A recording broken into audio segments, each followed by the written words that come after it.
Buenas tardes. Gracias por vuestra asistencia, gracias al Ayuntamiento por la invitación a dar esta ponencia. Y bueno, es un placer para mí presentar varias actuaciones puntuales, algunas ya realizadas, otras por realizar, en la cerca de Marchena, en el recinto amurallado de Marchena.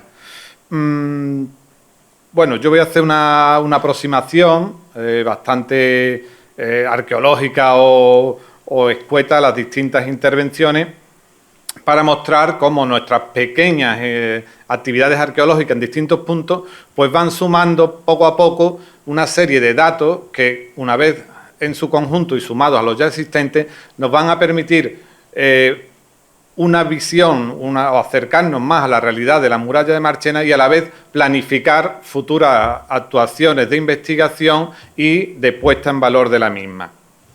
He querido titular mi ponencia Nuevos datos y viejos retos desde la arqueología en este sentido, porque los nuevos datos que vamos a aportar o que estamos aportando y pensamos recopilar intentan digamos, subsanar aquellas preguntas o aquellos viejos retos y a la vez, desde luego, van a abrir nuevas e interesantes cuestiones.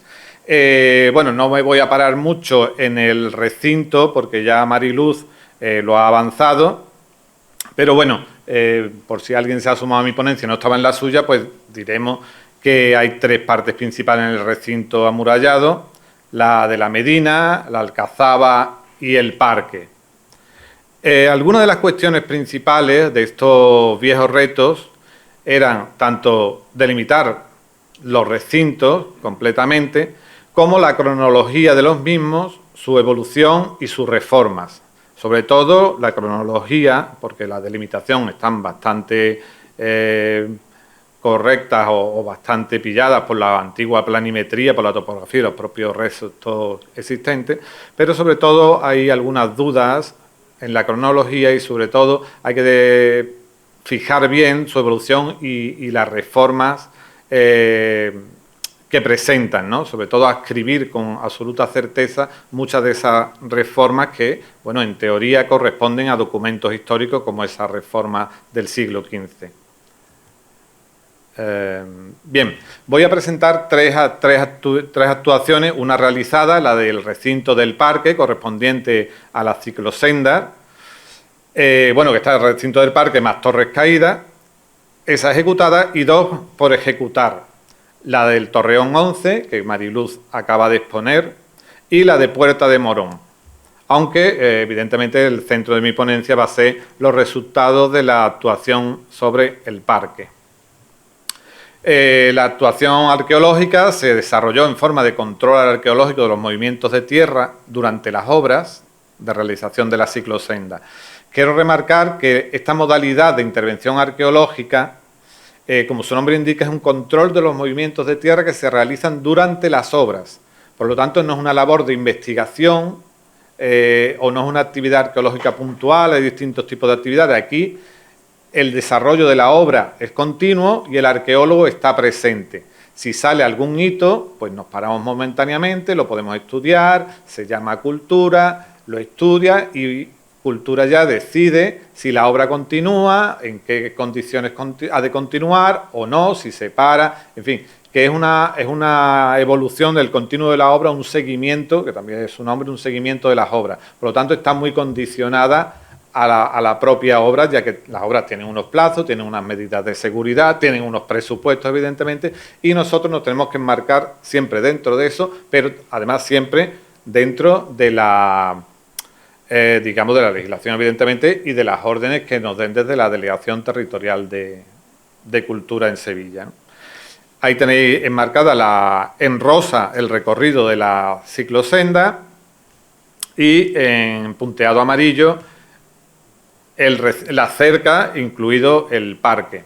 A la vez, junto a ella hemos hecho otra pequeña intervención que ha sido durante el acondicionamiento del entorno del Portillo, el reciente acondicionamiento. Hemos hecho también un pequeño control de los movimientos de tierras, pero la afección ha sido tan superficial de esa de ese acondicionamiento, que prácticamente el único resultado que hemos obtenido respecto a las actuaciones que ya conocíamos era la constatación de una serie de niveles de pavimento que salen de los pavimentos, niveles de uso que salían desde el portillo hacia el exterior, ¿no? Simplemente pavimentos de tierra apisonada en una secuencia que va desde el siglo XVI hasta el siglo XIX, porque los del siglo XX ya habían sido removidos en otras obras, ¿no?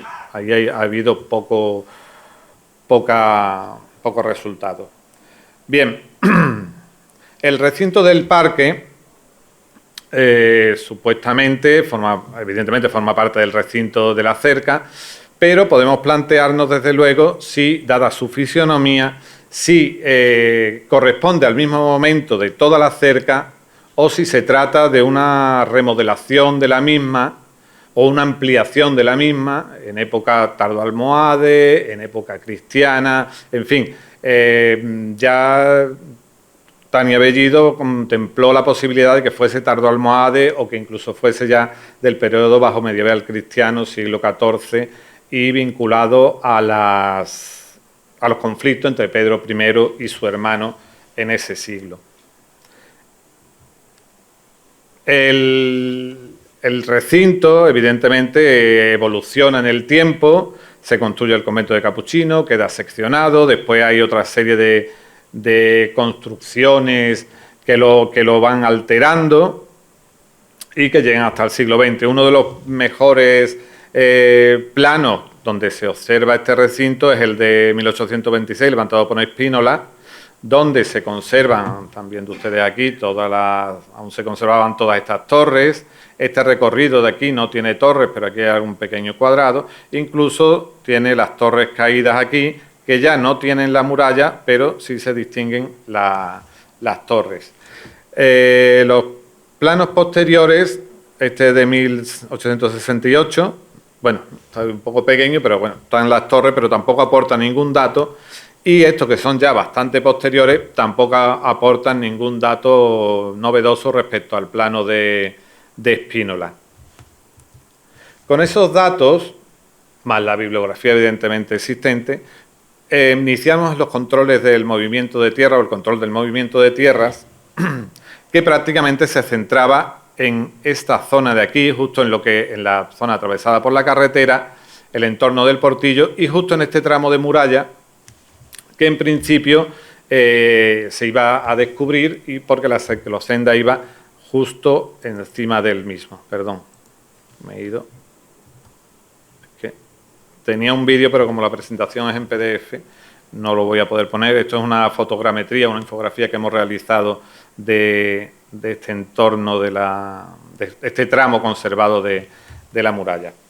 Bien, de los datos más interesantes que hemos sacado en esa intervención, que en principio se reduce a esta zona de aquí, pero que aprovechando que estábamos al lado de la muralla, pues la empresa facilitó una serie de medios para, digamos, sacar un buen rendimiento científico de esa actuación y que no se quedara en un mero control de movimiento de tierras. Uno de los datos más interesantes, como os digo, ha sido la realización de una muestra o de una cronología de carbono 14 o radiocarbono a una de las agujas de los mechinales del tapial. Aquí veis el sitio, se conservaban distintas agujas del tapial. Las agujas son en la separación entre los distintos cajones de la tapia. Se ponían estas agujas para ir sujetando el encofrado y subiendo progresivamente la obra. De ahí que veáis estas líneas progresivas. Esta serie de agujeritos, que bueno, que estaréis acostumbrados a verlo en muchísimas construcciones defensivas y en simples viviendas. Bien, entre la serie de agujas, que son unas maderas alargadas que se conservan, a veces atraviesan entera el paño de tapial, a veces no, y sirven para levantar los encofrados. Seleccionamos dos de ellas, que son estas dos, por su conservación, porque tenía la madera una buena estructura y una buena dureza, y además presentaban una gran profundidad. Aquí se ve la lengüeta de una de las casomas, que ahí sí está muy erosionada, pero tenía casi cerca de medio metro, con lo cual teníamos una zona que estaba bastante bien conservada. Esta otra muestra estaba mucho peor, así que seleccionamos una de ellas. Bien, aquí tenéis esa muestra, veis la zona más erosionada, que es la que estaba más al exterior, y esta zona que está mucho mejor conservada. ¿Qué cronología nos ha aportado la muestra? Pues ahí estáis viendo, siglo XIV, sin duda, al 95,4% de posibilidades, 1305-1408, cogiendo el rango completo. O sea que la muralla, en cronología por lo menos radiocarbónica, ese tramo de muralla del recinto del parque, estamos hablando de ese tramo de muralla del recinto del parque, nos daba esa cronología. Claro, a veces el carbono 14 tiene variaciones, así que había que contrastar, digamos, para confirmar. Así que estudiamos la fábrica, para tener, digamos, varios criterios que nos asegurasen una cronología. Esta fábrica estáis viendo con estos cajones, ¿veis estas líneas? Esto es, aquí también se ve, la forma de construcción viene hacia acá, los cajones acaban en oblicuo y cabalgan unos sobre otros. Aquí se ha ido construyendo hacia allá, aquí también. Se acaba un cajón, aquí viene el siguiente cajón, y es una forma, digamos, de trabarlos, de coserlos, mejor que dejarlos en vertical. Bien, buscando paralelos a esta forma de construcción, tenemos una actuación que he realizado muy recientemente. Esta de aquí, que veis aquí, esto es el Castillo del Hierro de Fuente de Andalucía, un castillo que está en el centro del pueblo, desconocido para casi todo el mundo porque había sido fagocitado por el caserío y ahora pues se ha rehabilitado por el interior y está comprándose las viviendas del exterior para que tenga vista desde fuera. Presenta esa misma fábrica. No solo este sitio, en las murallas de Lebrija también encontramos esta fábrica, pero también, que son de época cristiana también, siglo XIV, pero también lo encontramos en fábricas almohades. Por ejemplo, hay un paño en la muralla de las Atarazanas de Sevilla, que están dentro del recinto de artillería, que presentan también estas fábricas. No obstante, traigo aquí esta colación porque el carbono 14 de Fuentes de Andalucía, donde sí se han hecho 3 muestras a 3 agujas distintas, da una cronología muy similar. Y ese castillo, aparte de por las fuentes escritas, tenemos constancia que es del siglo XIV. Por lo tanto, esa forma, esa edilicia, que le llamamos nosotros, esa forma de construir, tiene paralelos no solo en época almohade, sino también en época cristiana o en siglo XIV, bajo medieval cristiano. ¿A esto qué tenemos que sumar? Pues hicimos una pequeña búsqueda de cerámica en los propios cajones de tapial del entorno y recuperamos estos 2 fragmentos cerámicos. Estos 2 fragmentos cerámicos son cerámicas con vidrio verde en blanco. Aquí ha salido un poco amarillento, se ve muy amarillento, pero es blanco, con un tratamiento de esmalte verde sobre ese color blanco, y son una especie de escudilla, de cuenco con un repié, que por fuera no llevan tratamiento y por dentro tienen esta especie de vedrío, que además es muy característico de esta fecha. En un siglo XIV aparece esta cerámica y se desarrolla también hasta el siglo XV. Por lo tanto, tenemos, digamos, 3 puntales para apoyar que al menos ese tramo conservado del recinto del parque corresponde al siglo XIV. Evidentemente, en ese siglo, igual que el Castillo de Fuentes, el Castillo de la Monclova, otras muchas construcciones, estamos en un periodo de la banda morisca, estamos en un periodo de múltiples conflictos, estamos en la guerra de Pedro I. O sea, motivo hay para bien construir de nueva planta ese recinto, para proteger el tema de la alberca y el sustento de agua, bien que sea una reforma potente, porque ahí hacia abajo, a pesar de que hicimos algunas catas, no llegamos a encontrar la liza o, digamos, la base de la muralla. Por lo tanto, no sabemos si esa parte de la muralla corresponde a una reforma y la zona inferior sí que puede ser almohade. Con esto solo evidenciamos que tenemos datos muy curiosos, o sea, interesantes en el sentido de que puede ser toda una reforma de esa época del siglo XIV, pero que necesitamos más investigación, evidentemente. que el parque tiene aún mucho que dar, no solo esa fantástica alberca tan curiosa como depósito de agua, que puede ser que tenga muchas transformaciones y que antes fueran algo muy, muy distinto, como de la propia muralla, que todavía puede aportar muchos datos y tiene todavía mucha actividad que desarrollar sobre ella. Bien, en esa misma actuación de la ciclosenda, aparte de este pequeño, digamos, esta pequeña actuación ahí, que simplemente al principio era documentar el tramito que va por debajo de la carretera, pero que nosotros hemos querido, con apoyo del ayuntamiento, evidentemente, y de la empresa, sacar algunos datos más, también el recorrido pasaba por las Torres Caídas, por esta zona que tenemos aquí, que está aquí, casi enfrente de la calle Amargura. Bien, ahí hemos documentado los restos de una torre que está aquí. Esto es una fotogrametría, pero como digo, este programa no permite con PowerPoint hacer estas virguerías que hacemos a veces de darle vuelta a las cosas con las infografías y la fotogrametría. Pero bueno, esta es la torre y esto es la muralla reparcheada, probablemente en el siglo XV. Aquí tenéis una planta de la torre, esto es la torre, hemos sacado el cuerpo, digamos, no hemos sacado el frente, y este es el recorrido de la muralla. Aquí está ubicada sobre la ortofoto de Marchena, podéis verla, es aquí. Estas son las otras actuaciones, la que he comentado ahora mismo, esto es el muro de Capuchino que también hemos documentado, y aquí veis la muralla y el recorrido de la torre, aquí con más detalle, buscando el recinto del parque, pero desde luego hacia acá, cerrando hacia acá.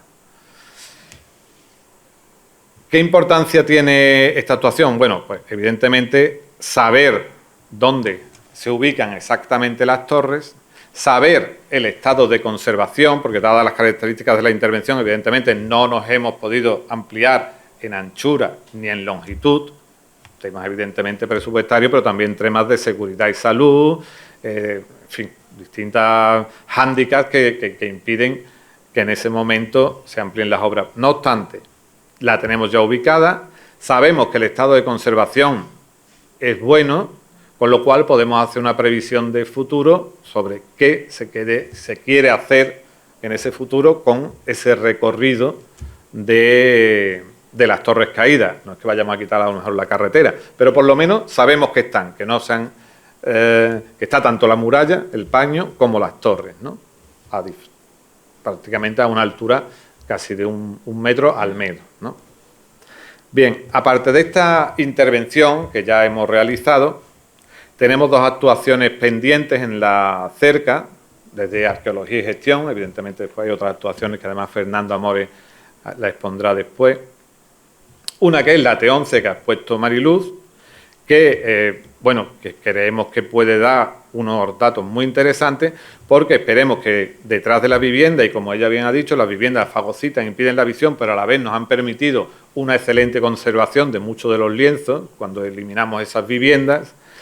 Esperemos poder acceder también a esos materiales orgánicos como las agujas y otros tipos de viguerías o muestras de carbono que nos permitan hacer un análisis, una cronología radiocarbónica y obtener una fecha exacta, una cronología absoluta que llamamos nosotros, para la torre, de forma que confirmemos si de verdad esta serie de torres circulares pertenecen o son adscribibles al siglo XV y a esa reforma del recinto amurallado autorizada por el Papa, o si son de otra cronología, ¿no? La forma evidentemente más fiable es hacer una secuencia de carbono 14. Por otro lado, el propio Estado, todo tiene su punto positivo y negativo. Esos sótanos que han abierto, esas escaleras que han abierto en el paño y en la torre, ¿qué nos van a permitir? Nos van a permitir acceder o tener una radiografía de su interior, ver de verdad si esos corazones de tapial son de antiguas torres a las que se le ha colocado un forro o si son torres levantadas ex novo y adosadas al paño original. tanto, ya te digo, la edilicia de esa propia torre como al derribar las casas, vamos a ver cómo esa torre, si se adosa, se encastra, en fin, vamos a conocer la evolución del recinto amurallado y vamos a sumar datos para ese conocimiento global de la cerca. Aquí tenemos, bueno, lo que ya quizás también ha adelantado Mariluz, la altura. Tenemos aquí un curioso pasillo entre las viviendas y esta, que va a ser la vivienda de Ruirpi, y estas son las viviendas que están detrás. Fijaros qué pasillo más curioso, y aquí hay unas escaleritas que dan acceso a la torre. Estamos hablando del otro lado, no de este que estoy, ¿eh? Dan acceso a la torre. Posiblemente estemos hablando aquí con toda posibilidad del paseo de ronda que se haya conservado, ¿eh? Y estas escaleras que van salvando el propio desnivel que tiene la calle.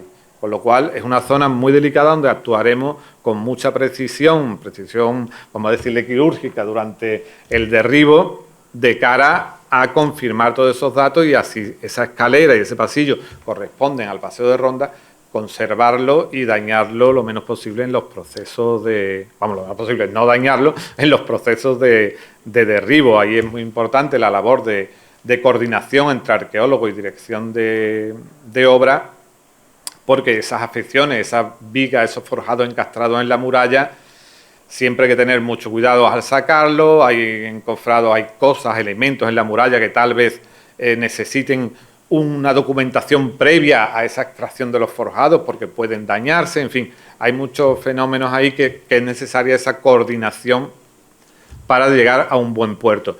Después, aquí en el otro lado, en el lado superior a la joyería, tenemos también este pasillo, en este caso mucho más ancho, pero que casi que viene a coincidir también con el suelo de la torre, por lo cual pensamos que sí, que el paseo de ronda puede ser que se conserve.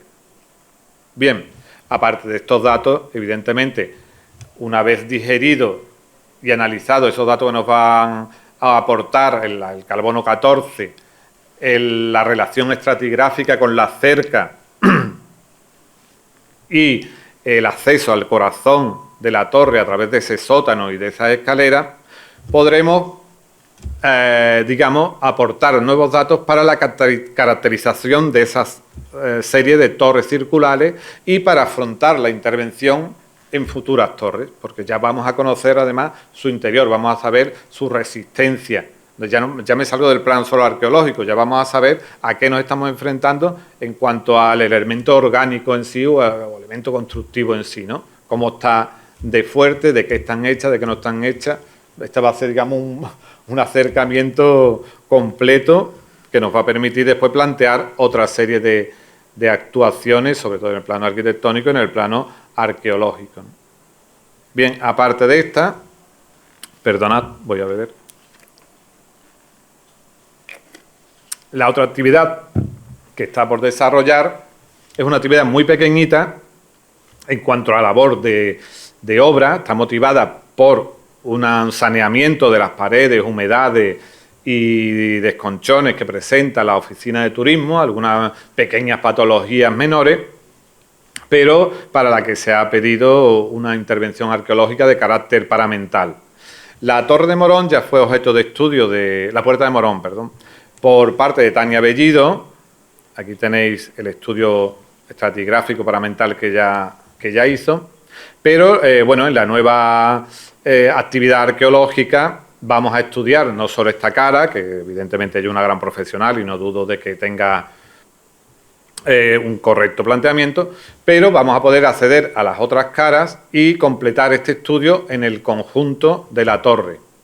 Tanto esta actividad como la anterior está prevista hacerla con las últimas técnicas, o sea, con vuelo dron, hacer una fotogrametría, lo cual nos permite hacer una reconstrucción completa de la torre que se puede coger en un programa, en el PDF normal, y girar, medir, dar vueltas, etcétera. Como os digo, es una pena porque el sistema Linux este raro no permite, que manejáis aquí, no permite mostraros eso, pero bueno, la idea es tener eso, que además es un documento que se facilita con la memoria al ayuntamiento y que lo tiene ahí ya reservado como una documentación para él.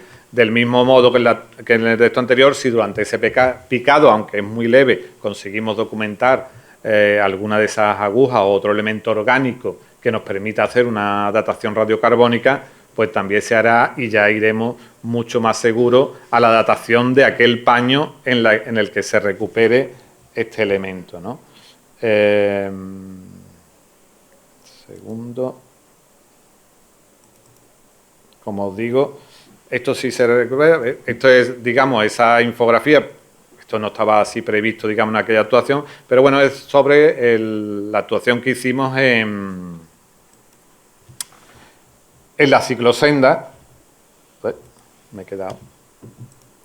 En la ciclosenda, esto que está puesto en forma de vídeo, realmente está en un programa que te permite hacer todo tipo de mediciones sobre este tramo. De reproducciones en 3D o de lo que quieras. Con de esto ya puede hacerse cualquier tipo de cosa. Lo presento en vídeo, pero ya os digo, eso está previsto en las dos torres sobre las que vamos a actuar también. Y poco más deciros. Esas son las 3 actuaciones que tengo sobre la muralla, de las que yo soy responsable, aunque la directora de una es Reyes Somé.